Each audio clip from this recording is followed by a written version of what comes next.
Good evening and welcome. Part 28 of Ghost of Tsushima with a Therapist. So lovely to have you here. Glad that you've made it this far. What has been quite a lengthy playthrough. A lot of hours you got under your belt watching me play this, so thanks for that. Very cool of you. Do leave a thumbs up, leave a comment, subscribe to the channel, all that fun stuff. Enough! Bastards! You paid for that, Egg. Arts and Veg Modos Batzio!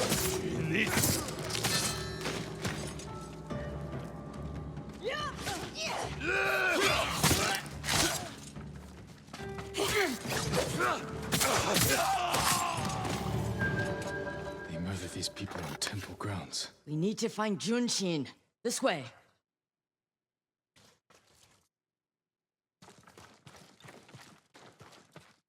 The temple is close. And so is the monk.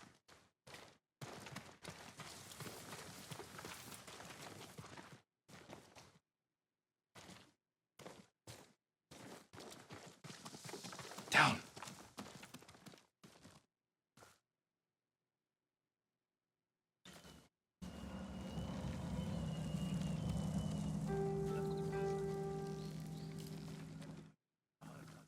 We can take them. No, we strike quietly. Jin. Or they might kill the monk.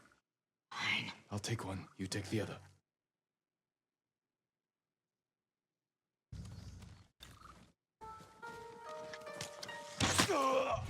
It won't last much longer. The exits. Just get the monk.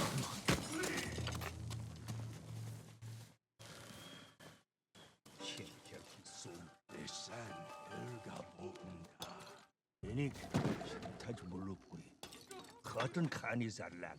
Yagar Bokurigesh. Din Sunuk Nurasan. Ex Mongol thick. Then in a cutting Kulburthod. Shem Hirki Sums Alanguia.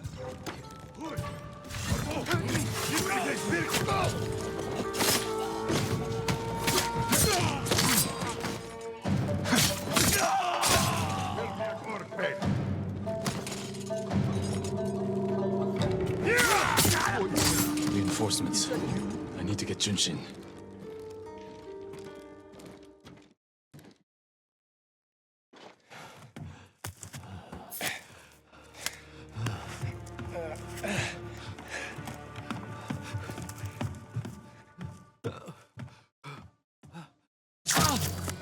Oh! Is that Masako! Masako? Yeah. Stand aside, Jin. Oh my god. You betrayed my family. Run! Oh shit. If we fight, Mongols win. No way. They already won.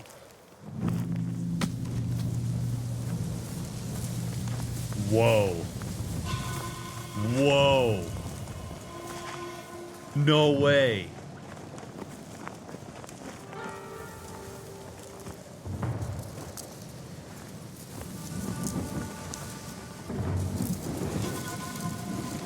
Okay, now I'm convinced she just wants to die.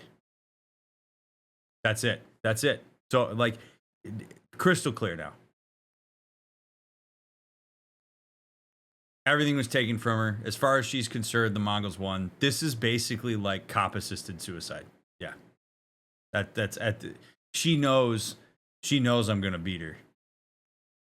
But I guess at the very least, she's gonna believe that she got to have the warrior's death that her husband didn't get to have. I mean, that's oh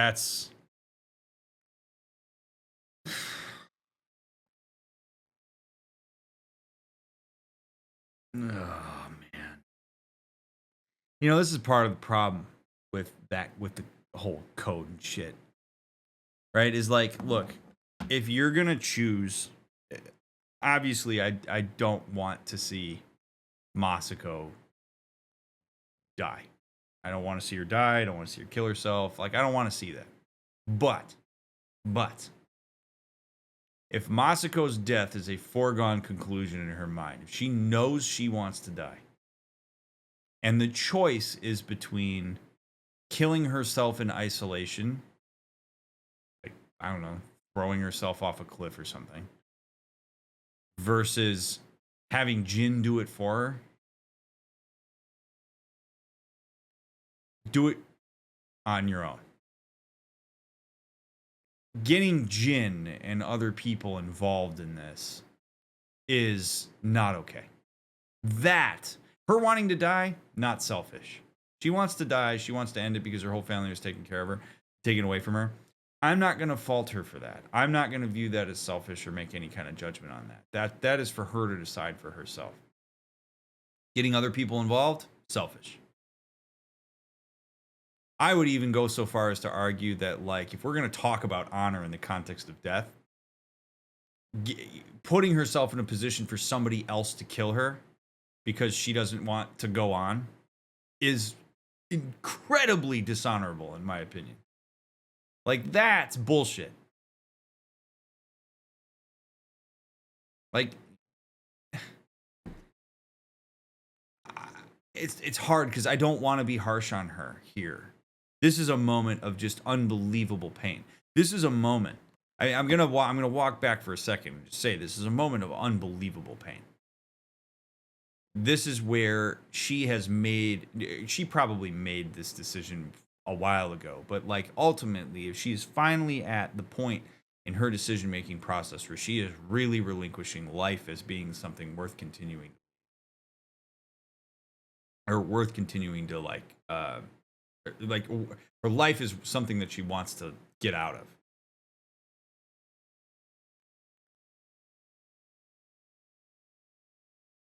That's a terrible position to be.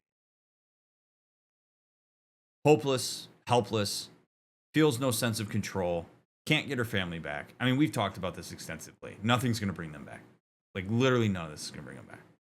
She could be the last person standing alive on the island, and she's going to feel like shit and probably would kill herself then. So,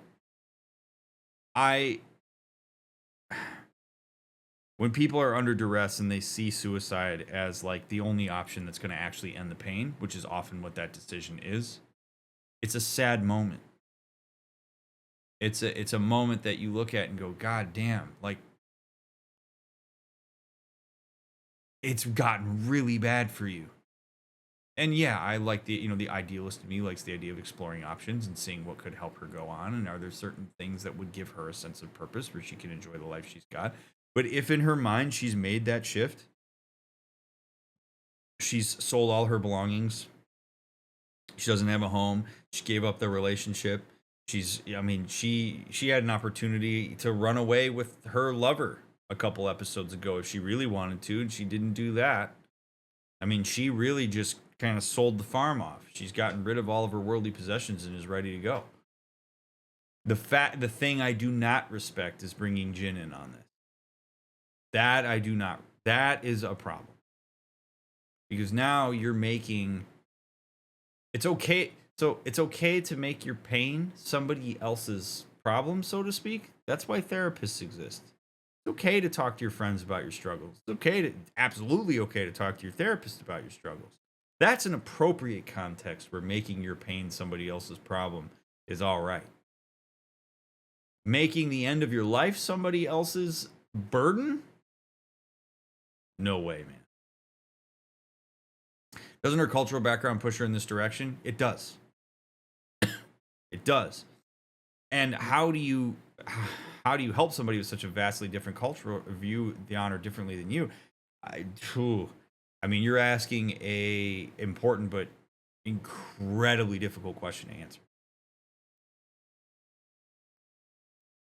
Because it's kind of like, I mean, I would go so far as to say that the Samurai Code is a form of religion. I mean, they treat this creed similarly to how many religious folks treat like a religious text and various religious proceeds and stuff like that. Like it's essentially the same thing. And if it's something that somebody holds so deeply into their mind that they believe that it is theirs, oftentimes you're going to find that trying to talk a person away from that is mostly futile. So in this scenario, really the work with Masako is not how do we prevent you from killing yourself. It would be trying to find a way to consider. It's hard, right? Because like if there's a culture that says, yeah, anybody who dies should involve somebody else in their death, and people go, well, that's our culture, that's our religion, or whatever. It's like, okay. It gets really muddy because at what point do you make a call that your perspective is more worthy than another perspective? Like, when does my view of honor matter more than Masako's? You can make the argument that when you start to involve other people in that process, particularly if it's a process that they do not themselves ascribe to, now you've got a bit of a gray area here. You know, for example, the real life example of this is if a person wants to kill themselves, but won't do it themselves, and then puts a police officer in a place to kill them, which happens unfortunately frequently. The officer in that space did not, yes, they signed up for all the bullshit that comes along with being a cop, but a police officer doesn't sign up to be a suicide assistant. So if you deeply believe that somebody else is supposed to do it for you because that's the honorable thing, and then you put yourself in a position where you pull a gun on a police officer so that they kill you, you've imposed your shit on somebody else who doesn't ascribe to it. And it's tough because there are some people that believe that their religion, their code, etc., is the objective truth. And at that point,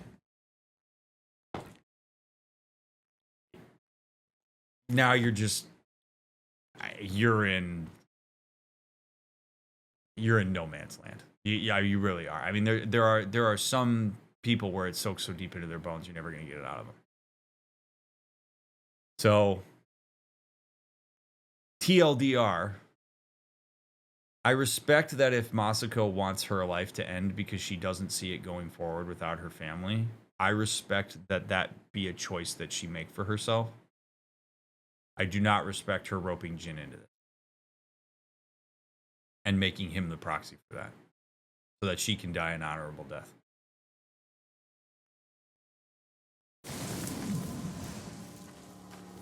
You were my friend. Give me the monk. I mean, this is wild.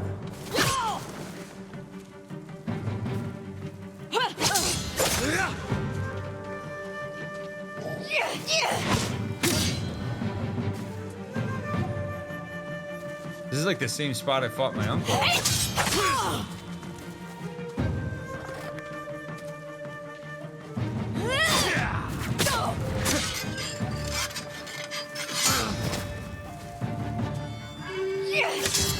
You are defending a murderer! We agreed to talk to him. Talking never works. You promised me. My promise is to my family.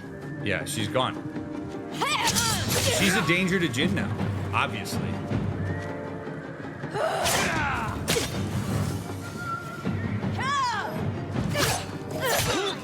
Oh, I wanted to do this whole fight without getting hit.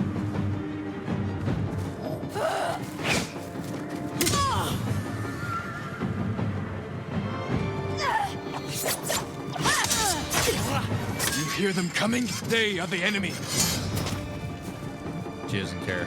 Damn.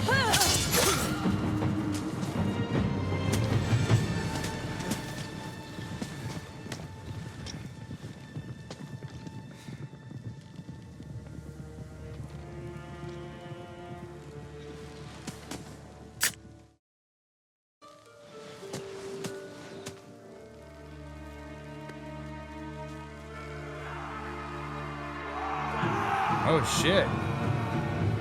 Really?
I'm gonna be honest. I'm a bit annoyed. This doesn't make a lot of sense to me. Like I like what? We just pummeled the shit out of her in a duel, and she just magically is able to get up, and now we're fighting together against the Mongols because she has like a spark of realization. Ugh. I mean, I can understand Jin not wanting to deal the final blow to her. I actually think to an extent that would be pretty poetic. Like, I actually think that if Jin hands her the sword and is basically like, if you're going to do it yourself. Because if you're going to die, you're going to die a dishonorable death. I'm not going to give you the pleasure of an honorable death here.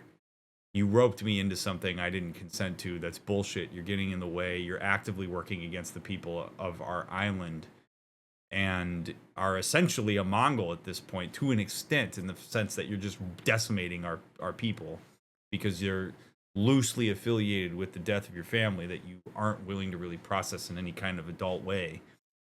That would have been unbelievably poetic to me. Jin's just like, if you're going to do it yourself. I won't do it for you. Force her to make the decision if it's worth dying a dishonorable death in order to make the pain go away. That's juicy shit. Not this like, okay, you're going to fight her and then you're going to end up being like, no, that's the real enemy. And then she has them. I don't, I just,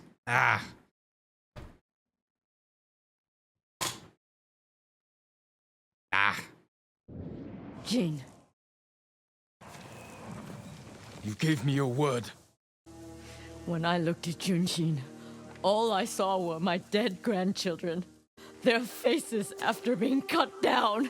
And you were protecting him. So you tried to kill me? Have you lost your mind? I have lost everything. No. You've sacrificed everything. For revenge. And what do you feel when you think of Yuzo? Jesus. That's the closest to the raw depths that we've gotten with her. I respect that. By the way, I don't expect this interaction to be clean. Okay. She is in the depths of her emotional brain right now. Okay. So we're not going to hold her to a standard of perfection, but I do want to use this to illustrate something very important. Like, she is emotionally compromised. I know that seems like stating the obvious, but it's something that Jin has, I think, mostly overlooked as we've been going through this with her. She is, when he says, if you lost your mind, to an extent, yes. She was triggered when she saw Junshin. She is at a point now where she is not just triggered by actual stimuli. She is triggered by stimuli that she perceives to be associated with the trauma. That is a brutally slippery slope with trauma. Like, it's one thing where, like, if you see, if, let's say your son was hit by a bus on the corner of a street nearby, And every time, and you sort of avoid that corner because you don't want to relive the memory of watching your child get hit by a bus. And so that corner, and maybe buses, whatever, very specifically trigger this like trauma response for you. That's completely understandable. If you start to make these loose associations with that specific stimulus, where maybe there's like, I don't know, a gas station across the street that sells Monster Energy, and you start to associate the Monster Energy with it because of how often you visualize it and avoid to a point where like now your perception of energy drinks facilitates a trauma response because you're just down the road of trauma association. Yeah. You are compromised in a really big way. So this was an unbelievable trauma. I mean, with all of my aggravation toward Masako that I believe is warranted, there is empathy to be had for the fact that she's traumatized. The problem is she's using, this sounds unfair to her. I don't have a better way to say this. Trauma exists to some extent right now as an excuse for her to be on a warpath. It's something that's reinforcing itself. Something where she can say, yeah, but my trauma. But I see the death. I see my grandkids dead. I see my husband dead. I can't help it. I'm traumatized, so I'm on this warpath to kill everybody in sight who's associated with it because I can't get it out of my head. It sucks so much that you lost your family to this. It sucks so much. And also, you are responsible for ensuring that you manage this stuff in a way that doesn't bring harm to, at the very least, others, but also to yourself. You are responsible for coping with it in a way that is not a toxic, vengeful death cloud. And that has varying degrees of work that has to go in to ensure that that doesn't happen. It's just, that's why I get so frustrated with her, is she could do better. And if I'm not trying to like call people out here, but like if you're a person that's like of the mind on this, you're like, no, she can't help it. She can't do better. This is her doing her best. We have to accept that for how it is. I can't get there with you. Like if we all just kind of throw our hands up and go, that's just how things are. That's just our choices that's all, they have to happen that way. Then why would we ever ask anybody to ever do better ever? Why even have an idea of what's healthy or not healthy? Like why even privilege certain choices over the other? Why look at anybody with judgment? Like if you have that perspective, you damn well better not hold judgment really for anybody, because like that type of mindset, I think, enables people to get sucked into vortexes of unhealthy behavior that's detrimental to themselves and the people around them. So if you like collectively want people to be healthy and have meaningful relationships and manage the world in a way that's as far from distress as it possibly can be, you should believe that a person can do better if given the right tools with the right level of support. I don't expect that Moscow's just going to pull this out of thin air, but I do expect that she would find ways to work through this that doesn't include being on the warpath that she's been on.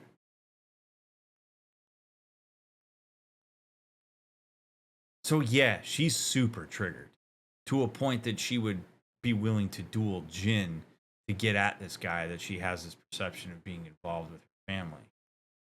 And if you're Jin, man, I don't know what you do here at this point, because this went in a direction I wasn't expecting. You could have never would I have expected that Masako was going to survive this duel, help us fight those Mongols, and then unload all of this. Like that kind of like psychologically doesn't really track for me in a way that I can like easily grasp and use for illustrative purposes. I think it's important that she's saying what she's saying, but at some point, when Jin says like I've lost everything, and he's like, well,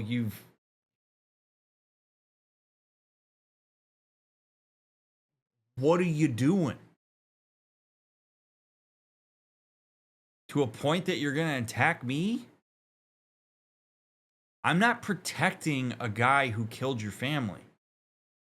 I'm not see, she's at a point where she's like, if you're not actively slaying people with me, you're against me.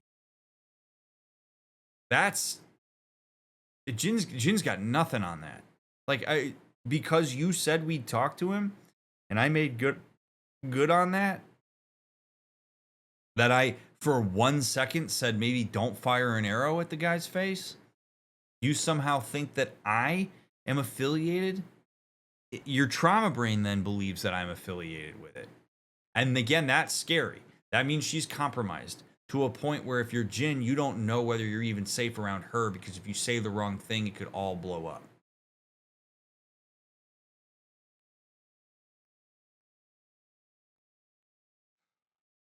Man,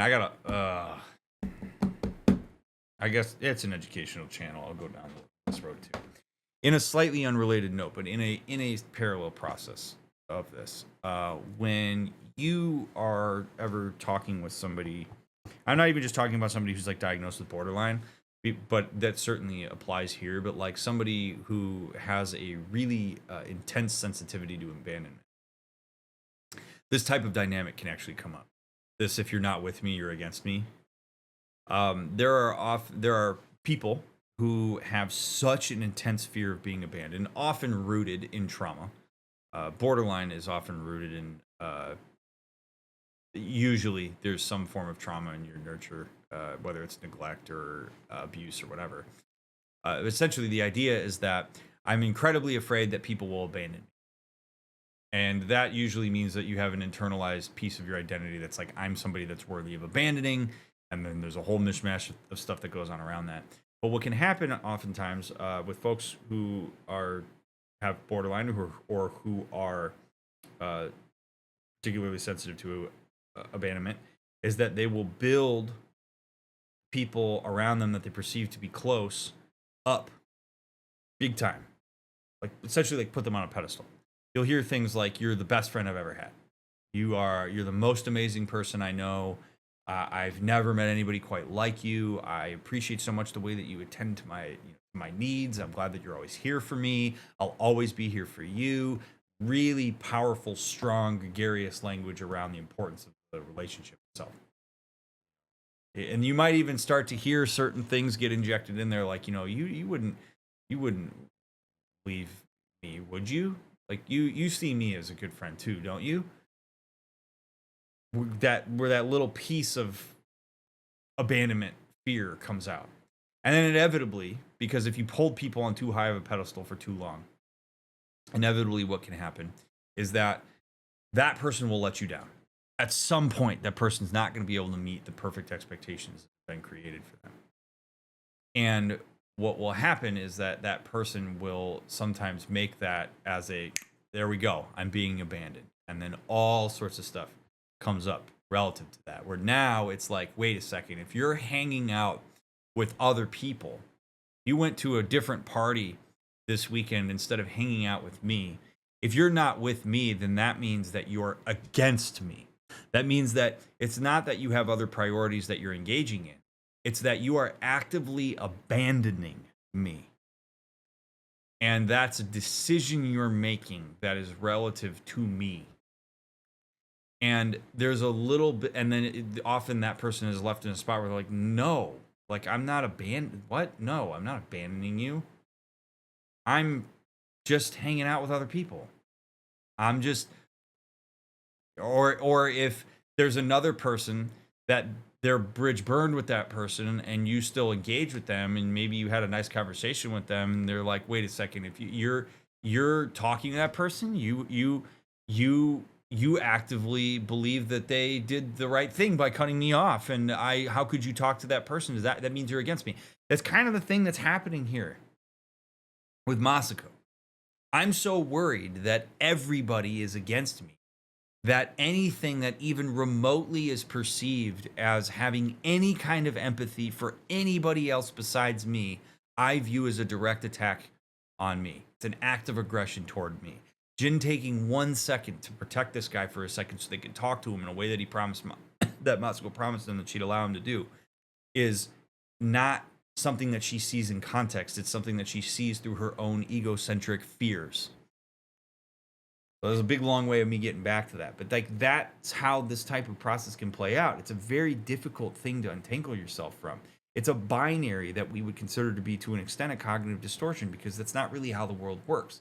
People have the reasons for why they do the things they do, and they're often far more nuanced than we ever let on or understand. And so in this very specific moment, Masako, in her emotional brain, prefrontal cortex not engaged, is boom. You just protected that guy, which means that you somehow are complicit in the murder of my family. You need to die. Ooh. Whoa. Yeah, I'm with you, buddy. We can't let anger consume us. Or blind us to our friends.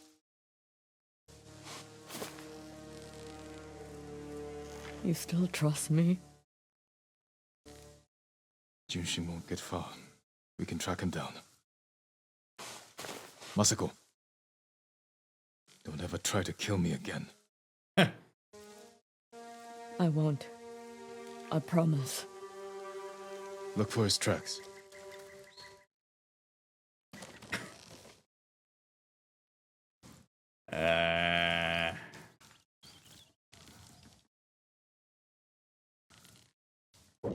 Bear with me for 1 second. I hear that the noise, like a noise gate on this, and I don't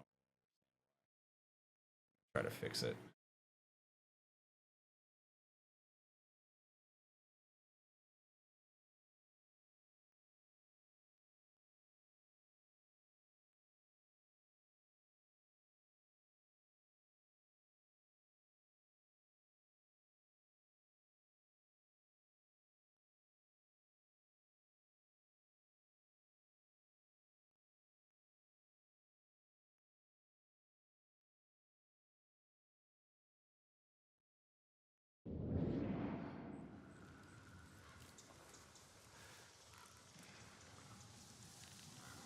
Jin, over here.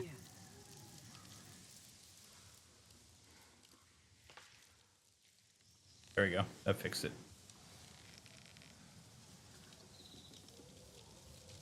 Ah, technology. Okay.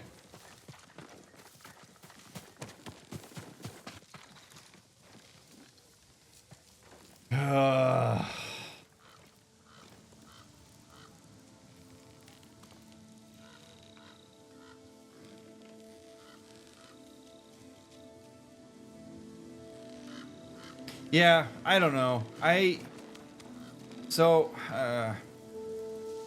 don't want to belabor this too much, but this is one of those times where, like, in a game, it feels a bit like we're trying to kind of have too many things that don't really exist well at once.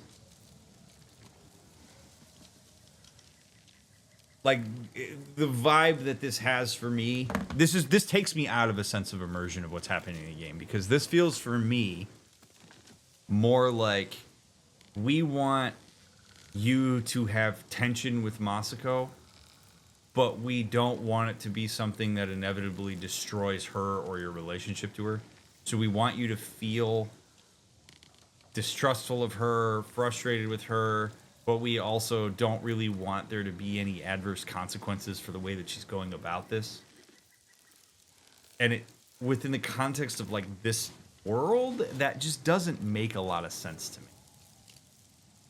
I really believe that the story is so much more compelling there if Masako makes that call, where we really see just how far her desperation has taken her, to a point that it led to, like, her own demise in, like, a dishonorable fashion, that she inevitably released herself from a code of honor because the pain was too insurmountable. That, to me, is tragic, but goddamn. That's a lesson. Like, oh, baby. I mean, that's the kind of thing you set the controller down and you really think about it for a while, and you're like, holy hell, man, that is crazy. We just watched this shit destroy her. Like, what is happening? And it would bring a heaviness as well, right? Like, it would bring this sense of, like, god damn, like, the Mongols didn't just kill all the samurai on the beach. The Mongols' reach, the ripple effect on what they are psychologically doing to the people of this island is so profound that even a woman like Masako was destroyed by it, despite not even being on the beach. That's like, holy shit, bro. That gets me all, whoa, baby. But we don't really get that here. It's kind of like, all right, yeah, we fought. I slashed at her for a while, and then I told her, like, don't ever do it again. And she was like, okay, I won't. And somehow I'm not injured by your katana. It just feels too safe.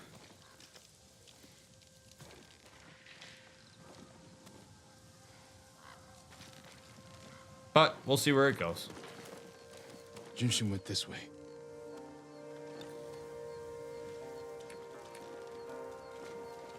Yeah, or having a talk while treating wounds. I just think that, like, it lends more realism and depth to, like, the psychology of the characters in the island. Obviously, I'm biased in a direction of wanting more of that kind of thing, but there's so much richness that could be had there.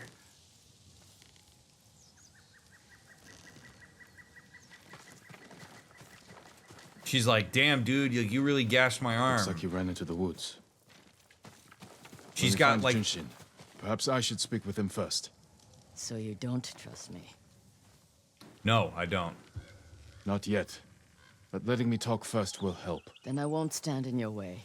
But remember, Jin, he only needs his tongue to talk.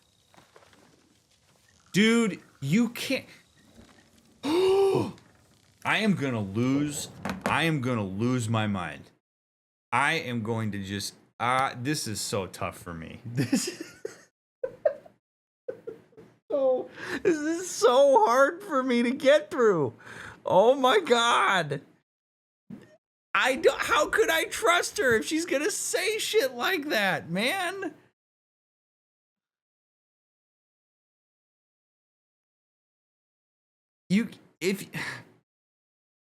I would so much rather Masako be honest and just be like, you know what, Jin? You tell me what's going to happen here. Because I'm telling you what's going to happen here. I am not going to just talk to people. I'm on a warpath. I'm going to torture the shit out of that guy until he tells me exactly what I want to hear. That's what I'm going to do. So... you could talk to me about diplomacy all you want, but I don't give a shit about it anymore. I'm killing everybody that was even remotely associated with my family.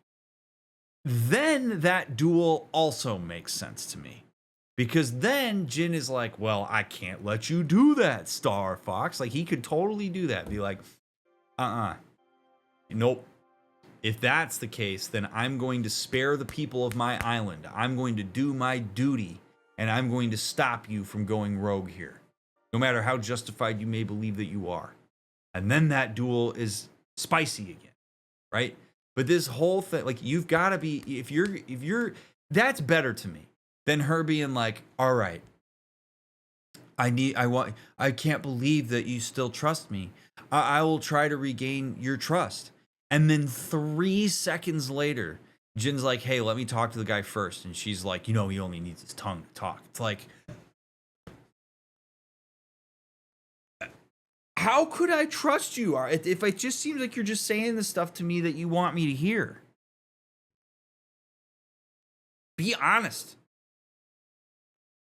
And then, that's the other thing, right? Is if she's honest and she kills Jin, then she can go do her thing. We're no worse for wear. All right, I'm dead. So, guess I was part of your warpath. Obviously, it's not going to happen. This is a video game. We got to finish it out and stuff. But, like, it just makes it more compelling to me.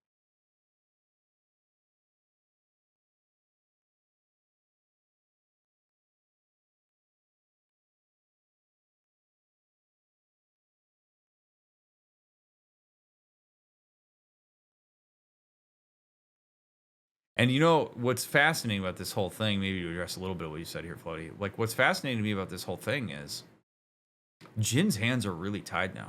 I actually don't believe at this point that it's in Jin's best interest to leave Moscow to do this on her own. Like a couple episodes when she was like storming the beach and trying to kill a whole bunch of people. And I said, all right, whatever, do your thing. I don't want to be party to it. And I said, Jin should walk away. At this point now, I actually don't think it's for the good of the island for him to walk away from this. I actually think that Jin is doing his duty to the island by staying with her and keeping her in check. Because it really seems like if Jin wasn't around, it would be vigilante justice times a million.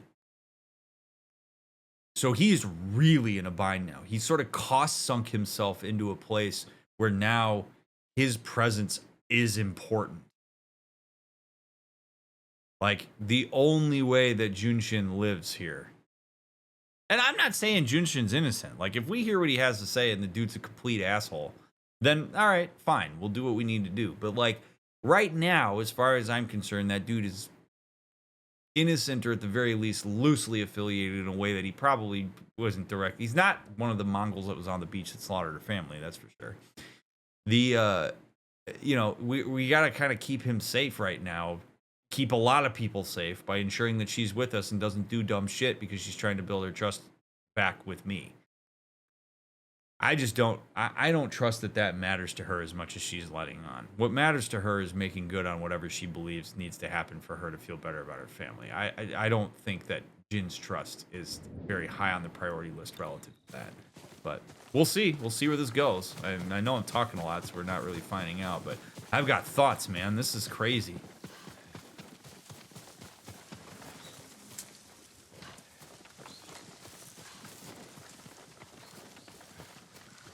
This guy would have been smart not to run down the path.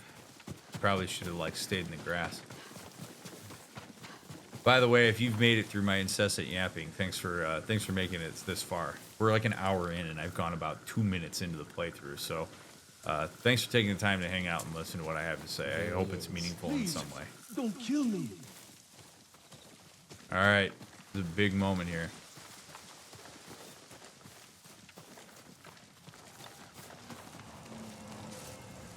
Who offered you supplies in exchange for information about Masako? She called herself Lady Hana. Liar! Masako, wait. Who is Lady Hana?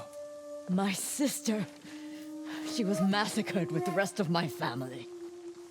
She visited me 2 nights ago, wore a crimson kimono with a golden sash. I remember. She smelled of chrysanthemum. No. No. I never told her anything about you. I swear it. Leave us.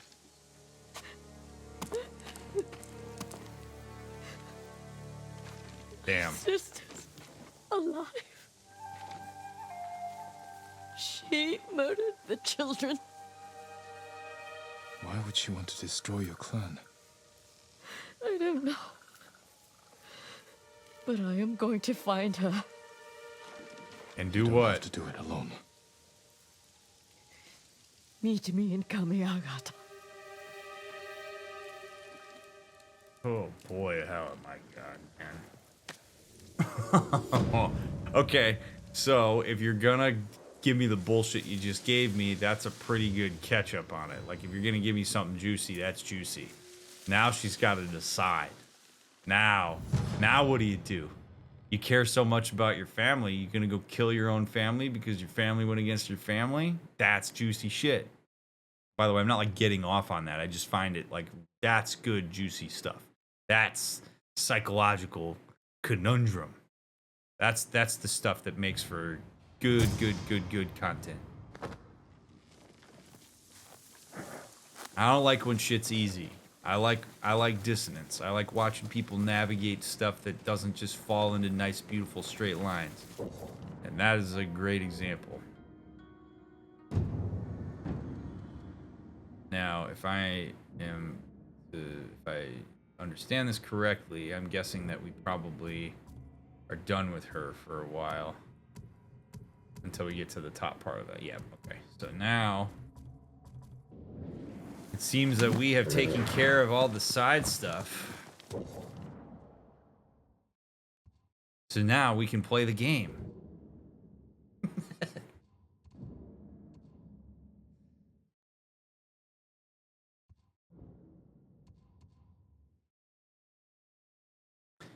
Yuna insists she can help recruit the people of Yarikawa to my uncle's cause. And what do we got up here? Haven't been home. Oh, my dad's armor. Ooh. Well, ooh.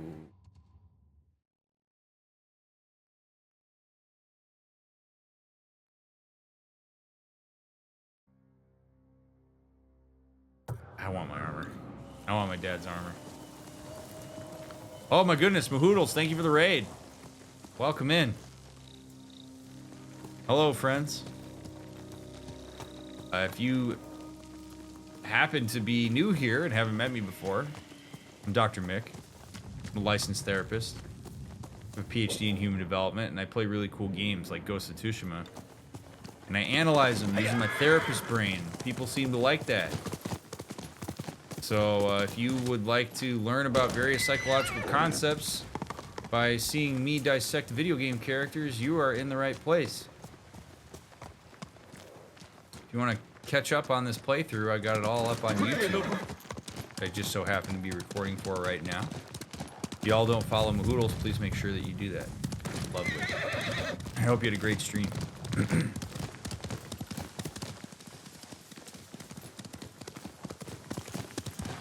I do ask that if you are familiar with this game, you please not spoil it. We are in Act 2. This is a blind run. I've never played the game before. I don't know anything about the story other than what we've already come across. So please do not spoil anything in this. I know it's a game that a lot of people love very much. And I am also loving it. My analysis is built on me not knowing what's about to happen. So.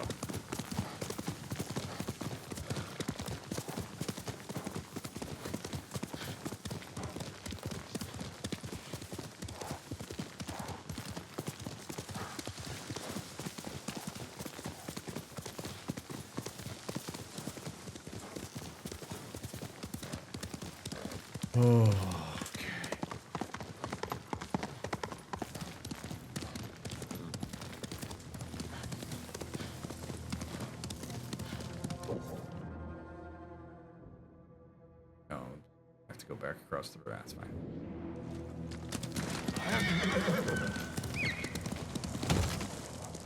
Turn to Omi Village. It's gonna be interesting.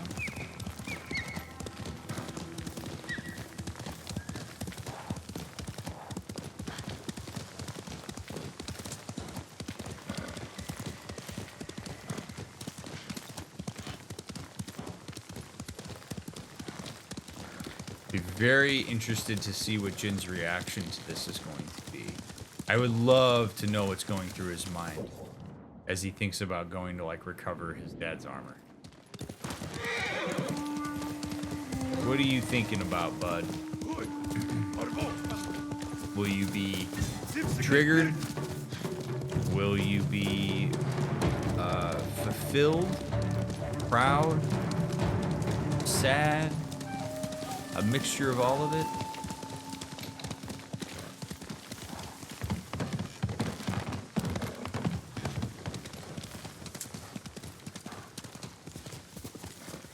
Which side story do you think you put the most analysis into so far? Probably Masako.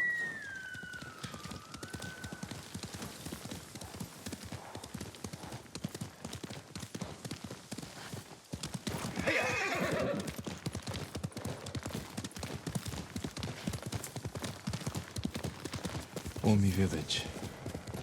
Home.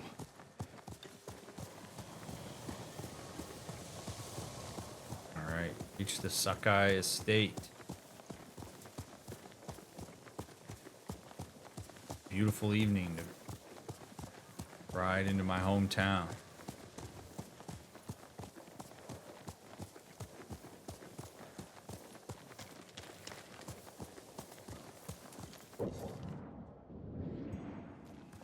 This is it. Nice little abode.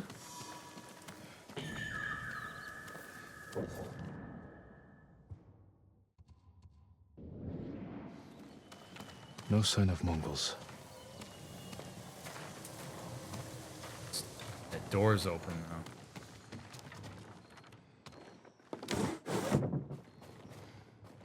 So clean in here. Uh-oh. Gone. Where is it?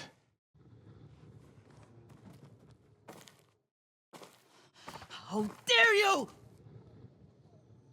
Oh, young master.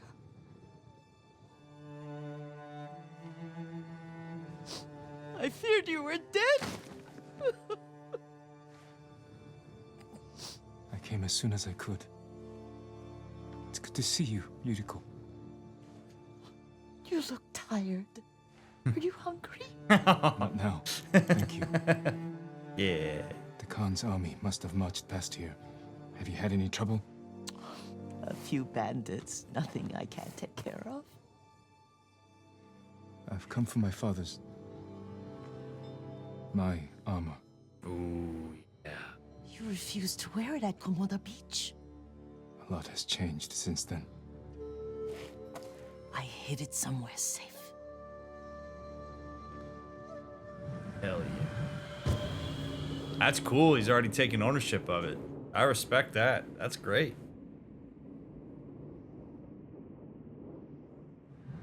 Come this way. These old bones. Yeah. I came as soon as I could. Yeah, after I finished about 20 side quests. Deaf ears. Lord Sakai instructed us to leave the village to take refuge at Omi Monastery, but the gates are shut and no one will answer our calls. It's as if the place is abandoned, but at night I hear whispers over the walls, prayers, the monks begging the gods to protect them from the Mongols. But if the gods won't protect them, what chance do we have?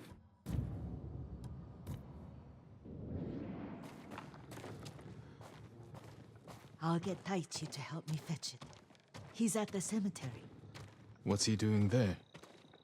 tending the grounds, gathering plants for my poisons. Keeps vermin out of our food stores. I'm glad you're not alone. What about Lord Shimura? She really just casually dropped she's making poison? He gathers my reagents for my poisons? We making poison over here? Grandma, come on. Tell me a little bit more about that. Alive. The Mongols captured him at Komoda, but we freed him. Others survived. And they're helping you? A few. Lady Masako. Good. She's been fighting alongside the boys since she was knee-high. You'll have to tell me more about that someday. But it's just the two of you? You wouldn't believe what she's doing now, Grandma. A few others. Sensei Ishikawa. I haven't seen him in years. Does he still act like he's the only one who knows how to do things? Half the time he's right, but his aim is unmatched. He would certainly agree.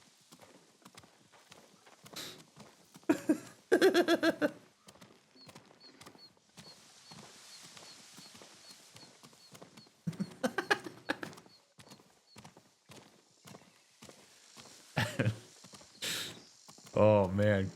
I want Grandma to tell me everything she knows. Lord Sakai, you're back. I wish I could stay, but I hear you're taking good care of Yuriko. You've got that backwards, my lord. Taichi, help me get the Sakai armor. Go. I should pay my respects.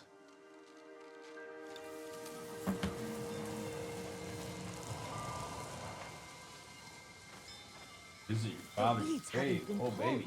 I'm sorry. Our lord finally returns and his home is a mess. I'll fix it immediately.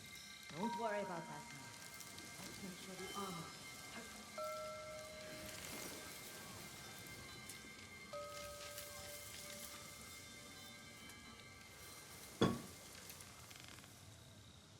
Not really worried about how clean the house is right now, but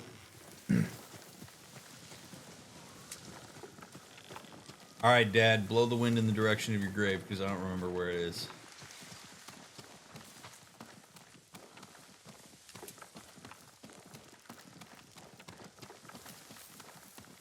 Damn, what a view. Holy shit, Sakai's eating good.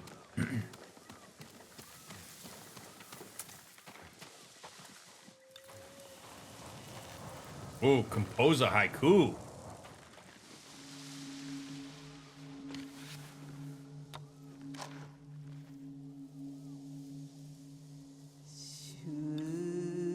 Reflect on legacy.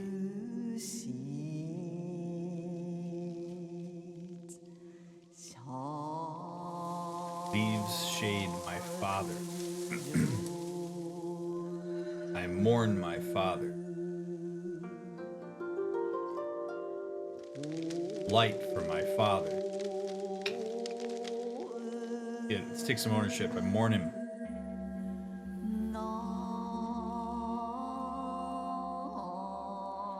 His grave close, his soul distant. Ooh. Ooh. We used to meditate here. No, hate that one. I fought hard to return home. Did.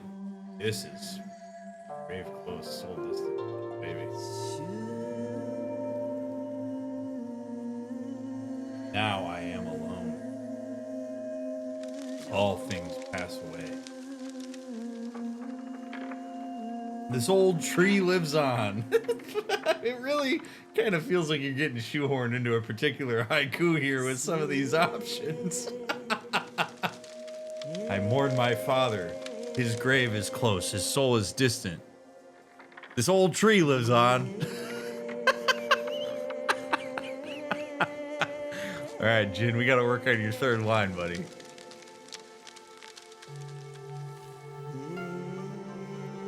I mourn my father.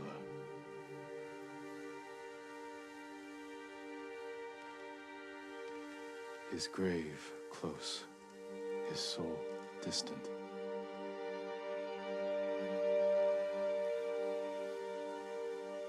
All things pass away.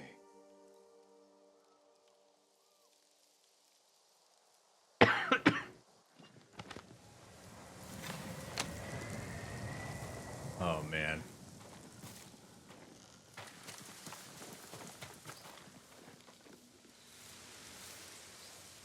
See, Dad was a hunter. You know, you know.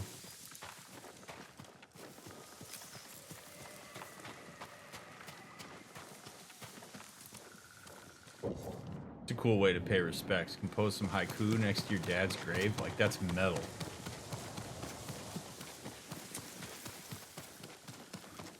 Put on your father's armor. Oh, it should say put on your armor.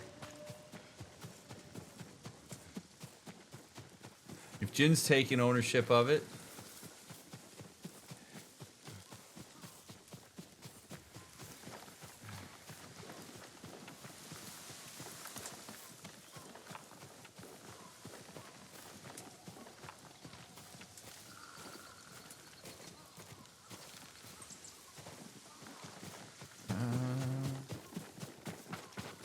You guys are gonna think I'm coming in the back door.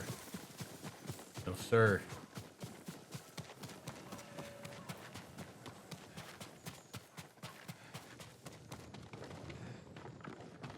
All right, Grandma, what you got for me?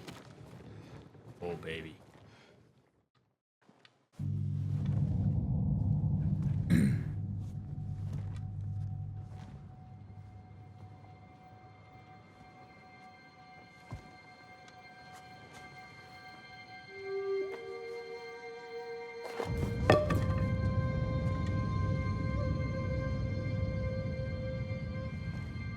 Whoops.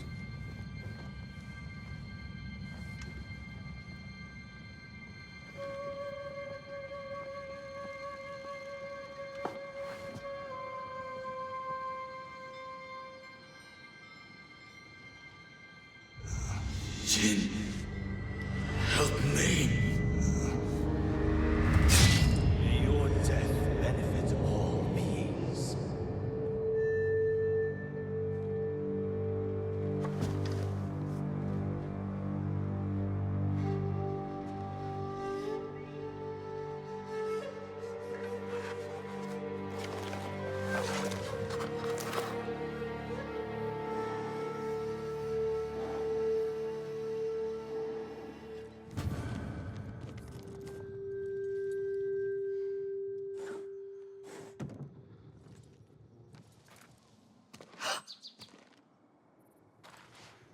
Young master? Are you alright? Yes, just lightheaded. For a moment, I thought you looked. Face us, coward! Get inside.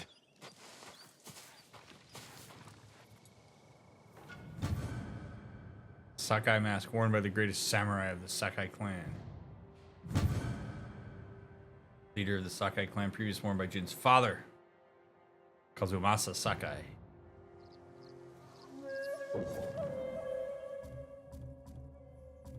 But does it come in a different color?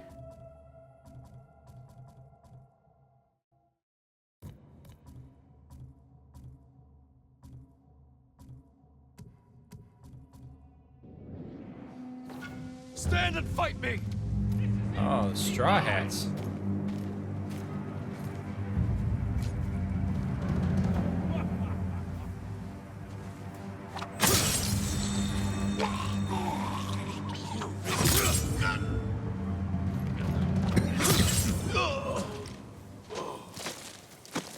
Yuriko!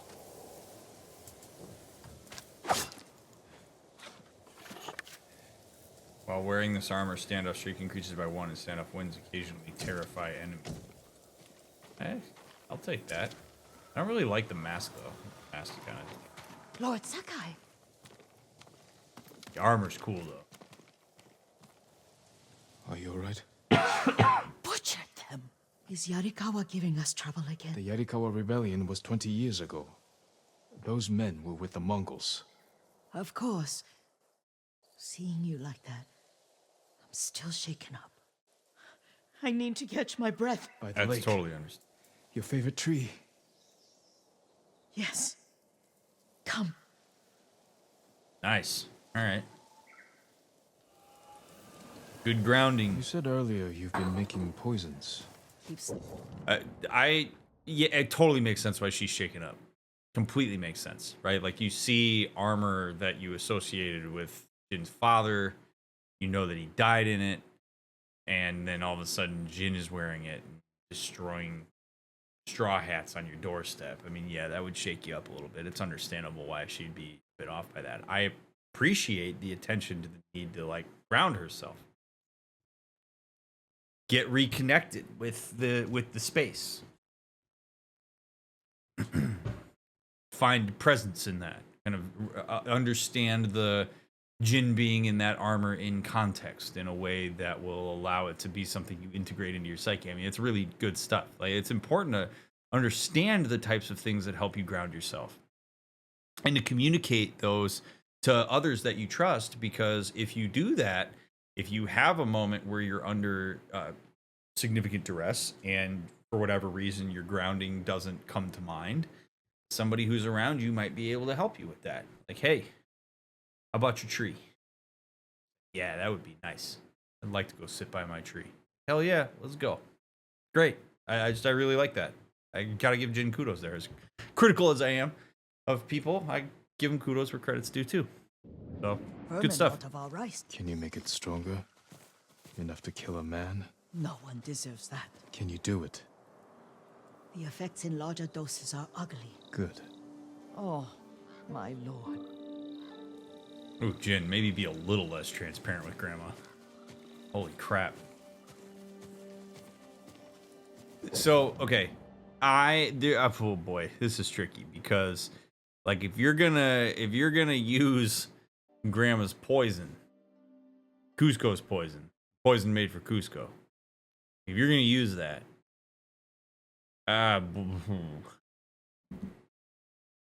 can you do it? Man, that's a tough thing to weigh on Grandma's conscience. Like,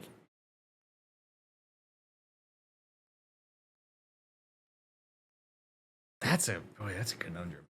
Because that's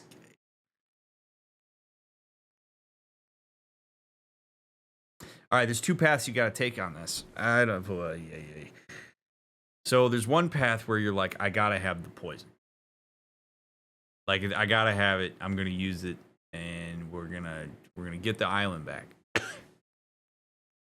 if he's going to be honest with his grandma, then I think he needs to give her the whole details of his plan. Like, hey, here's what I'm thinking. I'm thinking that I take your poison and I find ways to feed it to the Mongols, get it in their supply chain. It takes them out. And perhaps this is a way that we could really make meaningful inroads on taking our island back from them. I realize that it's probably something you struggle with. I don't want this to weigh heavily on your conscience. Are you okay, Grandma, showing me how to make a human dose of this? Or are you okay with showing me how to do it and, like, you don't even have to make it? I'll learn how to do it. I'll take ownership of it. And see what she says. But if you're going to go that route of honesty, you have to be prepared for her to say no. Like, you have to be prepared for her to be like, no way. I'm not giving that to you.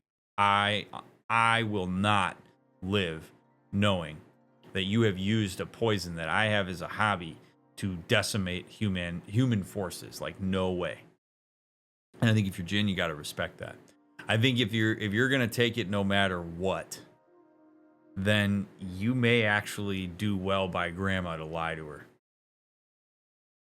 Like, I'm not generally a proponent of lying to people, but like if Grandma's just kind of chilling at home and you know you're going to use this, but I don't, that's deceitful too, because it's like if she finds out and she's like, oh my God, that's my poison. How did we learn that? Oh my God, I taught that to Jin. Jin, you use that shit to do that? I mean, that's not good either.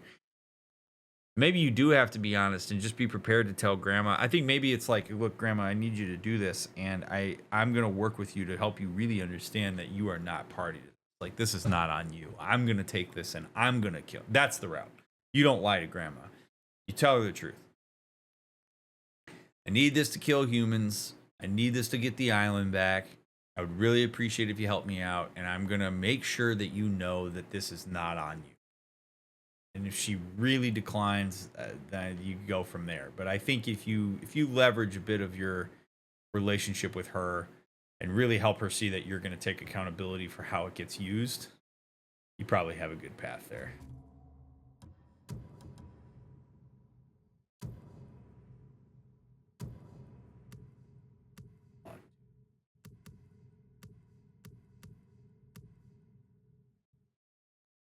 I'm gonna be honest. I actually think this armor looks best like this. I don't like the bird shoulders and shit.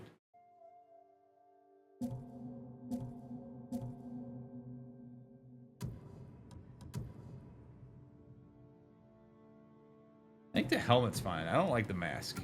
The mask has got to go.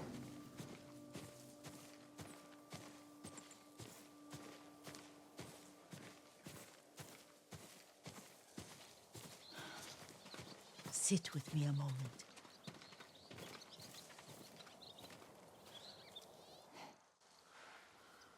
Poison has never been the Sakai way. No Sakai had to fight the Mongol Empire. Okay, cool. We're going that route. I need every weapon we have. Tsushima can't afford anything less. The Mongols have changed you, young master. The world has changed. Attaboy, Jin. My mother taught me about plants that heal, others that harm, even kill. But they must be consumed. How will you poison the invaders? A blowgun and darts. I've read of their use by a Genji warrior who studied with monks from the west. Will you help me? Promise me you'll remain the good man I know. I promise. Boy, you get away with a lot of shit on this island when you make promises, don't you? Like, you want to talk about, like, privilege? These people, like, live and die by promises. Promise me you'll be a good person. I will. All right, cool. Promise me you'll trust me. Yeah, okay. Promise me we'll talk to the monk instead of throw an arrow into his face. Yeah, I promise. Okay. Like, goddamn. Like, just say you promise. And okay, all is good. Jesus. Wish I had the luxury of that. Actually, I kind of believe that that's a hallmark of, like, how you know who has a shit ton of social collateral and privilege. that they can live and die by promises. You'll give them the benefit of the doubt without any kind of data. Data being like verbal, yes, I will. But there is, I think, something to that. I had a look. I don't. I had this thought go through my head and kind of chuckled to myself. I don't know if I chuckled like in a way that you all saw while she was talking. With Jin, like being willing to do some of this stuff in order to save the island, like Jin to me feels like one of the very few people we've come across at this point in his position that like actually cares about the greater good and wants to do whatever he can to like save the island. And the thing that keeps coming through my mind, especially with him like coming home here and like talking to his grandma, is like it sort of has the vibe of like when you go to college and your world is kind of like rocked and you're introduced to a whole lot of new concepts and like diverse representation and stuff, and then you like go home and it's like your family looks at you and they're like, you're not liberal now, are you? It really has that vibe. Like it's like Jin, oh boy, you're like I can't get that out of my mind. I can't get it out of my mind. It's like he's like his family's like, we're very accustomed to the old ways around here, man. You wouldn't, that's not how we do things. And he's like, but like for the greater good, like I'm trying to like look out for more people than just myself and my family. And they're like, that sounds like the kind of thing a liberal man would say, Jin. I don't know how I feel about that. Promise me you'll still be a good old boy as you advocate for people on the island that we see as unsavory. It just has that vibe. I've looked after your every need since your mother carried you. I won't stop now. Wow. Also, Grandma, All I need is you something make some to make soup? a blowgun. Used to be a lot of reeds on the other side of the lake, where the old fishermen lived. Remember?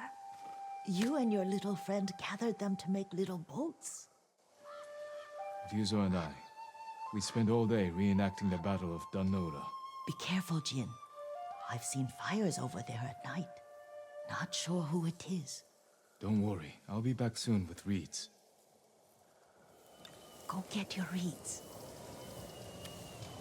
Thanks, Grandma. I'm kind of getting hungry, Grandma.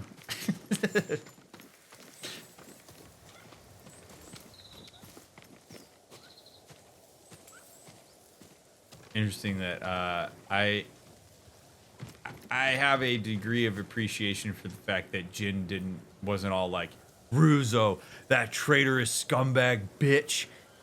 He's working for the Mongols now, Grandma. Don't make him your famous ramen anymore. Like, he was just like, oh yeah, I remember that. Yeah, I remember when we used to do that. Like, it's kind of cool that he's not taking, like, present day and, like, reapplying it to, like, the memory of Ryuzo. Because, like, the reality is you still have those memories of Ryuzo even if he's changed. And Grandma doesn't really need to know that right now. We can keep her on a need-to-know basis, Ryuzo.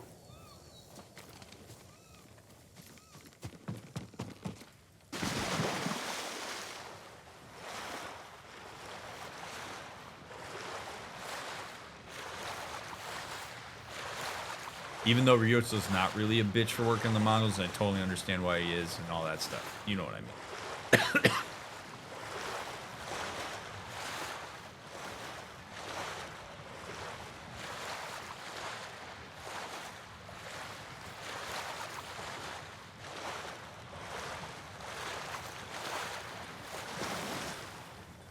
Honestly, kind of nice to swim across and wash the armor. I wonder if it's been washed since my dad died in it.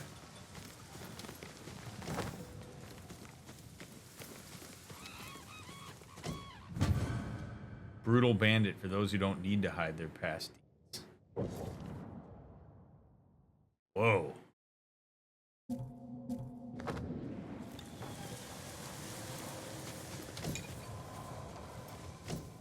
Oh, it's like a bunch of... Okay.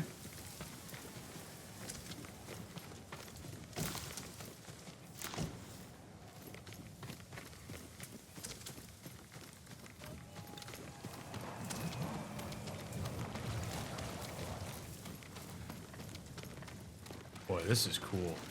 Yuriko was right. The old fisherman's shit. home has been taken over by bandits. Hey, Hey. Hey. show me the mighty. Yeah!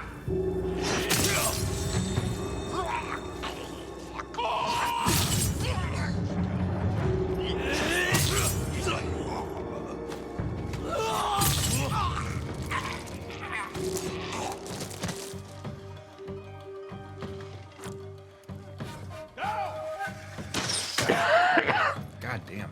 I got like a tickle in my throat and I don't love it. Get down!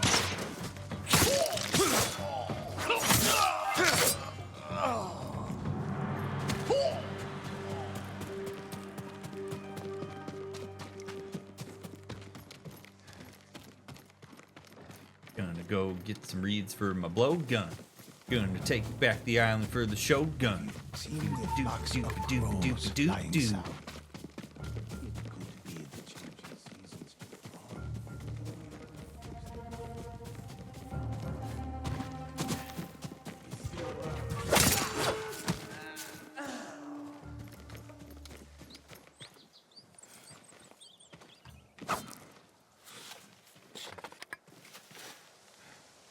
Just realized that the melody of that song I just sang was gonna take a look at my email. Might have gotten one from a female.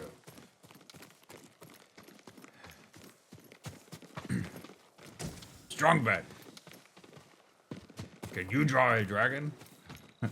I want to see your skills of an artist.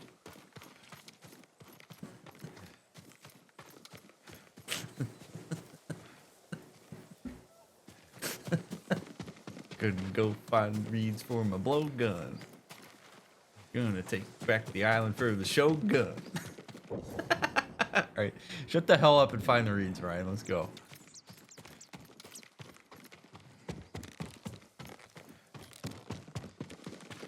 Where the hell are they? Aren't they like by the water or something?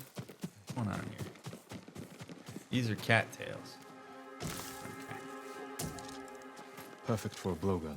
I'll get these to Yuriko. Dude, she better be alive when I get back over there. I swear to God, if anything happened to my grandma while I was over here gathering reeds, shit's gonna go down.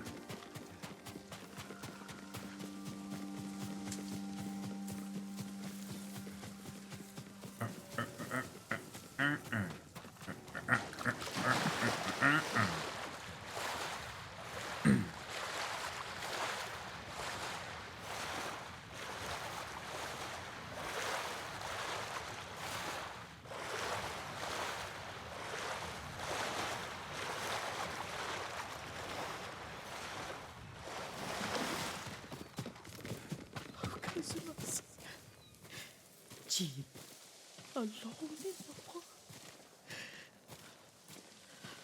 What's going on, Grandma? I can't stand to see my grandma cry.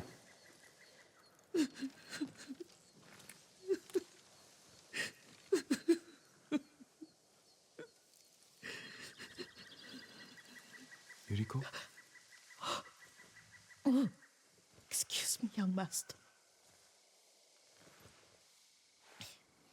You caught me thinking about Lord Sakai. Oh. I try not to do that. He loved you in his way.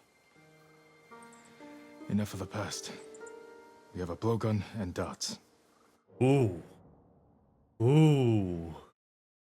We see we haven't gotten too much representation of Jin's relationship with his father. That's boy howdy, that's a lot there. That is such an interesting line when people say things like, you know, he loved you in his own way. Because it's talking out of both sides of your mouth. I don't mean that in like necessarily a bad way. I don't think people say that type of thing. They usually say it as a way to try to be comforting, not to be like manipulative or anything like that. But there's a dual acknowledgement there, which is your father loved you And also, I'm well aware that the way that he showed that, or that he didn't show it in a particularly good way, that like he wasn't present to you in a way that you would have appreciated or that he should have been. Like it's an acknowledgement of that dissonance. So like she understands that Jin's father may not have been the ideal person as a father. Like he didn't do what he really should have done as a father. But he showed it to you. He showed you love in ways that you couldn't have understood when you're a kid. And there may be some truth to that. Like, I mean, legitimately, there are, by no means, do I wish every parent was perfect? Absolutely, I do. Am I aware that no parent is perfect? Absolutely. Like, parenting's hard as hell. Particularly when you've got certain responsibilities and have to lead an island and all this sort of shit. I mean, there's a lot going on there.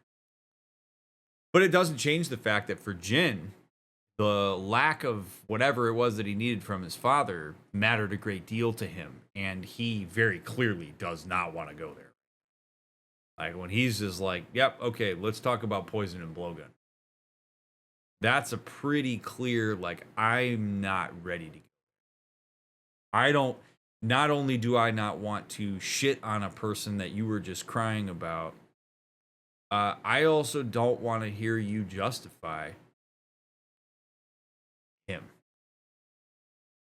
Because your perspective of him, I don't actually know who she is. I keep calling her grandma. I don't actually know that that's his father's mom. Like, I don't know who she is. But like, and you don't spoil it for me, but she has a different relationship to him than Jin, obviously, because Jin's his kid. So when you're an adult and you're trying to talk to a person whose parent was not particularly great to them, I don't generally recommend that you say something like, he loved you in his own way. Because it really does, in a lot of ways, nullify the experience of that person. Like, I don't give a shit that he loved me. He didn't show it to me in any kind of meaningful way. Again, I don't know enough about the relationship between Jin and his father. This is more just me speaking in general. You should avoid saying things like that. Just as a general rule of thumb. All I need now is the poison.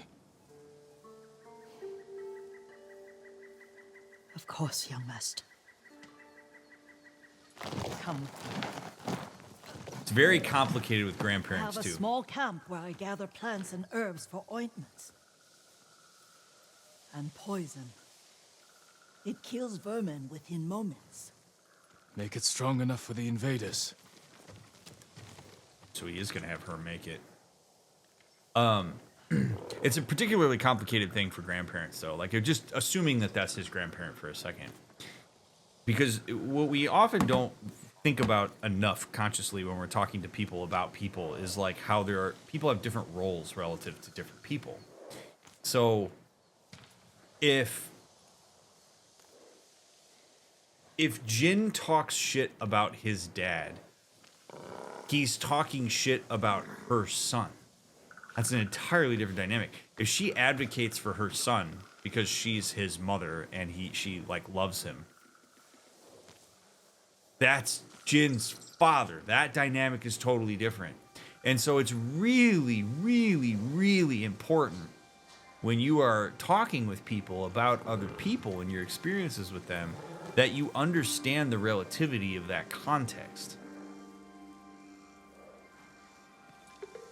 The most common example of this that I see that is really toxic and problematic is when parents are like all together or separating or divorced. And if you're a parent and you talk shit about the other parent to your kid, because what you're doing, you're talking about your partner or baby mama or whatever, but you're talking to your kid about their parent. So you're not talking shit about your spouse when you talk shit to your kid. You're talking shit about their parent. It's an entirely different dynamic. And it's a dynamic that's going to come back and bite you in the ass later on in your life, depending on how things play out. Like, that's one of the most common examples of a time where you really need to understand the relativity of that. You need to know who you're talking to about what, because they may be biased in a particular way because of that. and their experience is entirely different and has an entirely different set of expectations that can and should exist in certain ways. You know, like, yeah, he's your son. You have the luxury of kind of letting him be who he is as a person.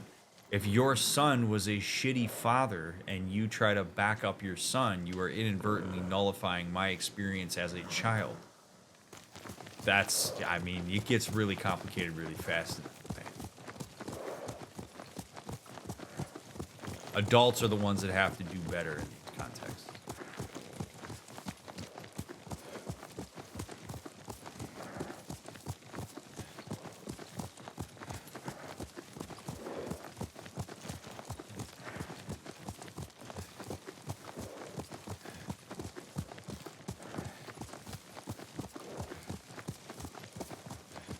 I don't know who I'm not saying that she is Jin's father's mom.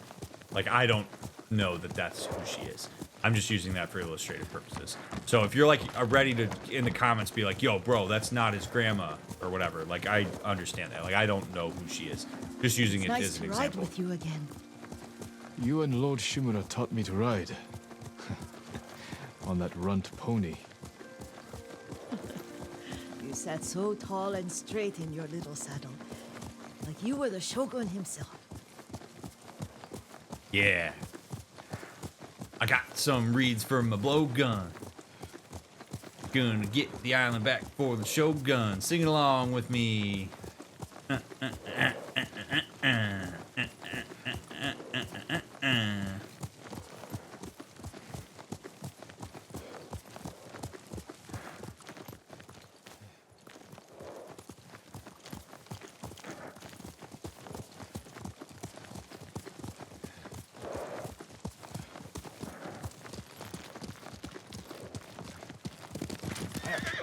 There we go. Let's get a little speed going, Grandma. Yeah.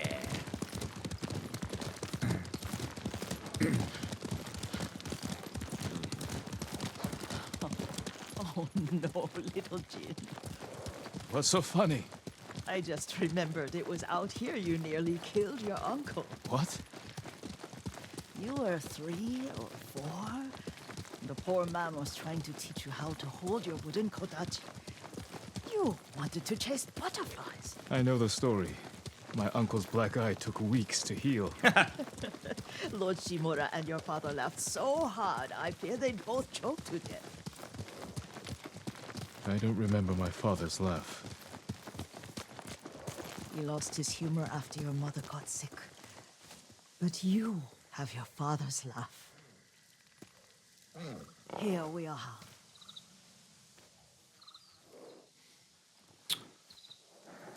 Oh, baby, I want to know. Oh, I want to know more. He lost his laugh after your mother got sick.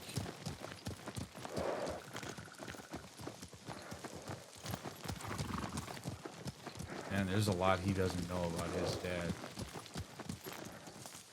You know, that's kind of a... I don't want to act like I know why, because I don't know why, but I could hypothesize that, you know, you get into a family of like nobility and privilege like the Sakais have, and sometimes you lose reality in lieu of a desire to maintain image. And sometimes one of the ways that you maintain image is through the withholding of information or the changing of certain family stories and context in order to preserve X, Y, or Z. So, like, you know, this idea Jin's mom got sick and then his dad maybe had to take care of her, or that it messed with him in a particular way. And then I don't know if Jin's mom died, and then Jin's dad ended up in Silent Hill, and then he was going through all of it. Wait, no, that's a different playthrough. He, in all seriousness, I mean, like, there very well could be a lack of information that he has, in part because there is a family attempt to try to preserve certain narratives and prestige and all sorts of stuff like that. That can be and a can be campfire. really crappy. You sleep out here? Only when I spend the day foraging for plants. Hi. Hi, buddy. Come on. Come on. Yeah. Okay. There you go.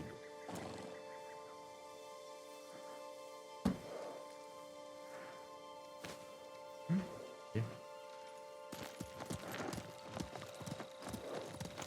I'll look for the flowers we need. Rest, Yuriko. I will get them for you.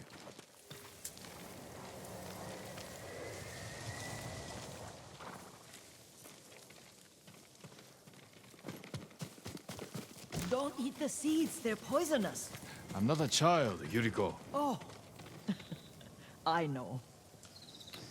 Ooh. That's a neat little... A storm starts to roll in while I grab the flowers. Yeah.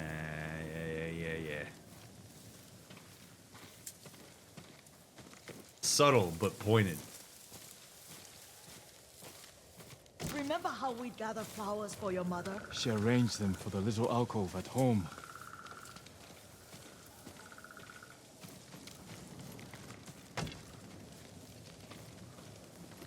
Oh, baby.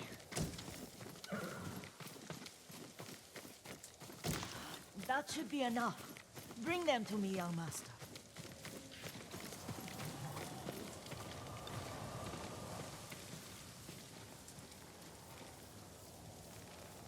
We gonna make some poison in part 29. Friends, thank you very much for taking the time to hang out with me and engage with this playthrough. It means so much. Please leave a thumbs up, leave a comment down below. Come hang out with us live on Twitch sometime. We'd love to have you in chat. We talked about a lot of stuff tonight. And remember, I'm but one man and but one perspective. Just doing my best to try to make things as relatable as possible while I react to them and analyze them. So I appreciate that you care at all about what I have to say. Please do leave a thumbs up, leave a comment down below. And if you're binging, I'll see you in the next episode right here. If you're waiting for the next one to come out, I'll get it out as soon as we can. Appreciate you. You matter. See you in the next one.